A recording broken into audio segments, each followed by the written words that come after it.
आज आप लोगों के लिए बना रहे हैं एक स्पेशल मीठा। ये मैंने दावत पे खाया, बहुत मज़ा आया, खूबसूरत भी लग रहा था डिश आउट होते हुए।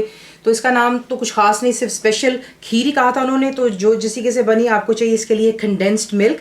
ये मीठा वाला दूध है, गाढ़ा होता है, आपको कैंस में मिल जाता है, या फिर आप होममेड बना सकते हैं जो मैंने आपको सिखाया हुआ है।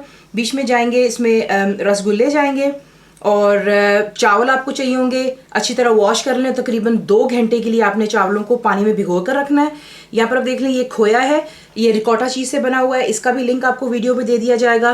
बीच में जाएगा वनीला कस्टर्ड, बादाम और पिस्ते, यानी कि आमंड्स एंड पिस्ताशियोज। आप इनको यूँ स्लाइस कर लेते हैं।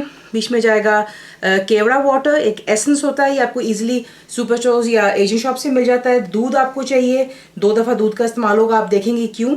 तो आपको दिखाते हैं इसको बनाना कैसे। आप देख लें, ग्राइंडिंग में ले लें और चावलों को जो आपने वॉश किया था, पानी ड्रेन कर दें। बिल्कुल उसमें जो थोड़ा सा देख रहे हैं पानी ये गिर रहा है, इसी में आपने इसको जो है ग्राइंड कर लेना है और इसका पेस्ट बना करके एक साइड पर क्या करेंगे। चावलों को हमने ग्राइंड करके एक साइड पर रख लिया है। दूध जो है यहाँ पर मैंने एक देशकी में डाल लिया है। फ्लेम फिलहाल फुल हाई पर है। और यहाँ पर अब आप ऐड करेंगे जो कि हमने चावल को पेस्ट की फॉर्म में बना लिया था, तो ये जा रहा है बीच में। और ये डाल लेने के बाद आपने चमचा कॉन्स्टेंटली इसमें हिलाते रहना है ताकि कोई भी चीज़ नीचे लग ना जाए। इवन दो आप नॉन स्टिक पैन इस्तेमाल करते हैं, लेकिन मीठा जो होता है इसके लगने का डर होता है।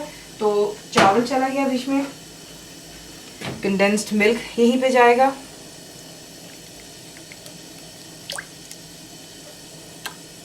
ये डाल लें बीच में। और साथ ही जो आपको दिखाया है मैंने कि घर पर होममेड किस्सा बनता है खोया, आप देख रहे हैं किस्सा क्रम्बल हो रहा है। थोड़ा सा बिल्कुल हम छोड़ेंगे गार्निशिंग के लिए, बाकी को जो है हम बीच में ऐड कर लेते हैं। और यहाँ पर आप इसको फिलहाल हाई फ्लेम पर कुक करें जब तक कि आप इसमें बॉइलिंग नहीं देखेंगे। जैसे बॉइलिंग स्टार्ट होगी आपको बताएंगे नेक्स्ट क्या करना है। देख लें, दूध में बॉइलिंग शुरू हो चुकी हुई है। जैसे आप देखेंगे इसमें उबाला आया, आप इसको लो टू मीडियम पर रखकर बहुत आराम से पकाएंगे। वजह ये क्योंकि इसमें हमने जो है कच्चे चावलों को हमने ग्राइंड करके बीच में डाला है। और इतना पकाना है आपने जब तक कि आप देखेंगे कि गाढ़ेपन की तरफ आ रहा है, और प्लस बीच में चावल जो है जो ग्राइंड हुआ है वो गल जाना चाहिए। चमचा प्लीज़ हिलाते रहिए वरना नीचे लगने का डर होता है।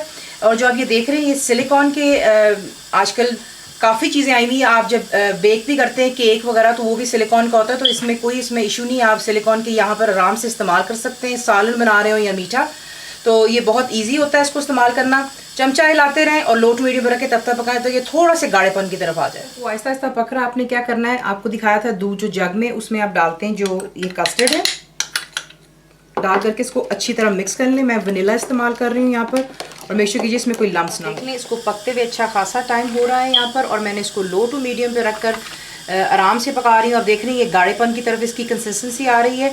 तो ये कि ये गाढ़ा जिस तरह ही हो रहा है यहाँ पर, अब हम यहाँ पर ऐड करेंगे जो कस्टर्ड और दूध मिक्स किया हुआ था।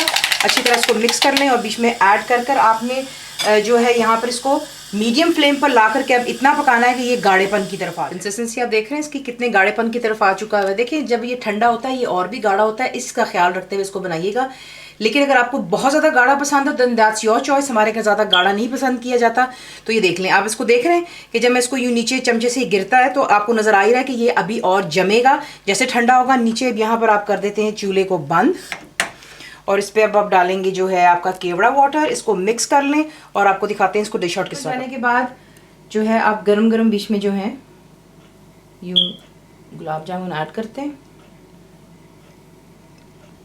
यकीन जाने ये बहुत मज़ेदार बनता है, और जब आप कोई दावत पर बनाते हैं तो ये वैसे ही बड़ा खूबसूरत लगता है, समथिंग कम्प्लीटली डिफरेंट। उसके बाद जो है खोया आप इसके ऊपर वो एक्स्ट्रा डालते हैं। ये मेरा होममेड खोया जो मैंने आपको सिखाया हुआ है कि रिकॉटा चीज़ से बनता है। देखिए आपने सिर्फ इसको इतना बनाना होता है, मैं आपको बार बार वीडियो में भी यही कह रही हूँ कि एंटायरली जो इसका लिक्विड है यानी कि मॉइस्चर ख़त्म हो जाना चाहिए और यूँ लम्प्स में बन जाना चाहिए इसे। उसके बाद आप ऊपर डालेंगे पिस्ते, और ये जा रहे हैं इस पर बादाम। इसे ठंडा हो जाने दें और उसके बाद इसको आप सर्व कर सकते हैं। तो आपके लिए मैंने यहाँ पर तैयार कर दिया है और इसको डिश आउट कर दिया। आपकी स्पेशल खीर ज़रूर बनाइएगा। फुल रेसिपी के लिए आप जाएंगे मेरी वेबसाइट पर which is cookwithfaiza.net पर। ज़रूर बनाइए, बताइए आपको कैसा लगा। दुआओं में याद रखें, and thank you for watching the video.